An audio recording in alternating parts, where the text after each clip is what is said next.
భద్రాచలంలో సిపిఐ రాజకీయ శిక్షణ తరగతులు ప్రారంభం. భారత కమ్యూనిస్టు పార్టీ సిపిఐ ఆధ్వర్యంలో 3 రోజుల పాటు నిర్వహిస్తున్న రాజకీయ శిక్షణ తరగతులు మంగళవారం భద్రాచలంలోని కమ్మసత్రంలో ప్రారంభమయ్యాయి. ఈ నెల 7, 8, 9వ తేదీల్లో నిర్వహించనున్న ఈ శిక్షణ కార్యక్రమంలో పార్టీ నాయకులు, కార్యకర్తలు పెద్ద సంఖ్యలో పాల్గొన్నారు. ఈ రాజకీయ శిక్షణ తరగతులకు సిపిఐ జాతీయ కార్యదర్శి కె రామకృష్ణ, పార్టీ సీనియర్ నాయకులు యుగల్ రాయలు, మోహన్ రెడ్డి హాజరై పార్టీ సిద్ధాంతాలు, దేశ రాజకీయ పరిస్థితులు, ప్రజా ఉద్యమాల ప్రాధాన్యం, పార్టీ బలోపేతం, కార్యకర్తల బాధ్యతలపై మార్గనిర్దేశం చేశారు. ఈ సందర్భంగా నాయకులు మాట్లాడుతూ ప్రజా సమస్యల పరిష్కారానికి సిపిఐ ఎల్లప్పుడూ పోరాటం చేస్తుందని, గ్రామస్థాయి నుంచి పార్టీని బలోపేతం చేసేందుకు కార్యకర్తలు సిద్ధాంతపరమైన అవగాహన పెంపొందించుకోవాలని సూచించారు. సమకాలీన రాజకీయ పరిణామాలు, రాజ్యాంగ పరిరక్షణ, ప్రజాస్వామ్య విలువలు, రైతులు, కార్మికులు, పేద ప్రజల సమస్యలపై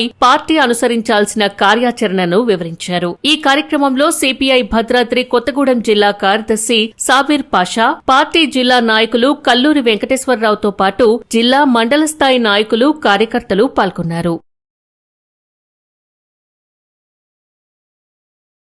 ప్రభుత్వం ఒకవైపు ప్రజల విశ్వాసాన్ని వారు వమ్ము చేస్తూనే మరోవైపు భక్తుల మనోభావాలతో చెలగాటమాడుతూ ఉన్నారు.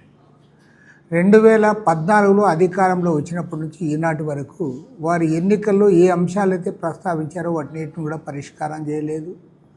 రైతుల కష్టాలు ఇప్పటికి కూడా ఏమాత్రం కూడా తీర్చలేకపోయారు.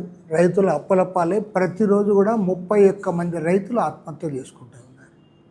అదేవిధంగా కార్మికులను వేధించే పద్ధతుల్లో గతంలో వారికి 44 చట్టాలను రద్దు చేసి 4 లేబర్ కోడ్ల కింద తీసుకుని వచ్చి వారిని ఇబ్బంది పెడతా ఉన్నారు.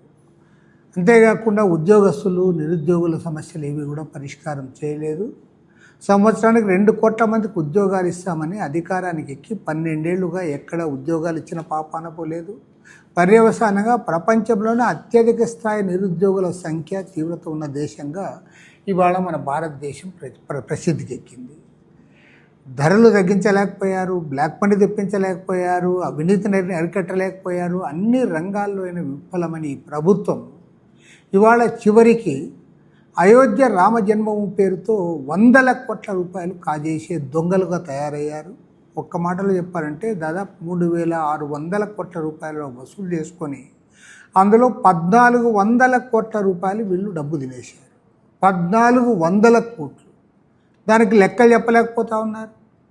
పైగా సిగ్గు లేకుండా ఈరోజు దాని మీద అతను అఖిలేష్ యాదవ్ మాట్లాడాలి, లేదంటే సిట్టు దర్యాప్తు కింద ప్రియాంక గాంధీ రావాలి, లేదా అరవింద్ కేజ్రీవాల్ రావాలని మాట్లాడుతూ ఉన్నారు. అరే ఇవాళ లెక్కలకు లెక్క జమ చెప్పాల్సింది ఎవరని మేము అడుగుతా ఉన్నాం. ఆ ట్రస్ట్లో ఉన్నది మీరు, డబ్బులు వసూలు చేసింది మీరు, ఆ డబ్బులు కాజేసింది మీరు. కాబట్టి ఇవాళ సిపిఐ తరఫున స్పష్టంగా డిమాండ్ చేస్తూ ఉన్నాం. ఈ వ్యవహారం పైన సుప్రీంకోర్టు న్యాయమూర్తి చేత విచారణ జరిపించాలి, జ్యుడిషియల్ ఎంక్వైరీ జరగాలి.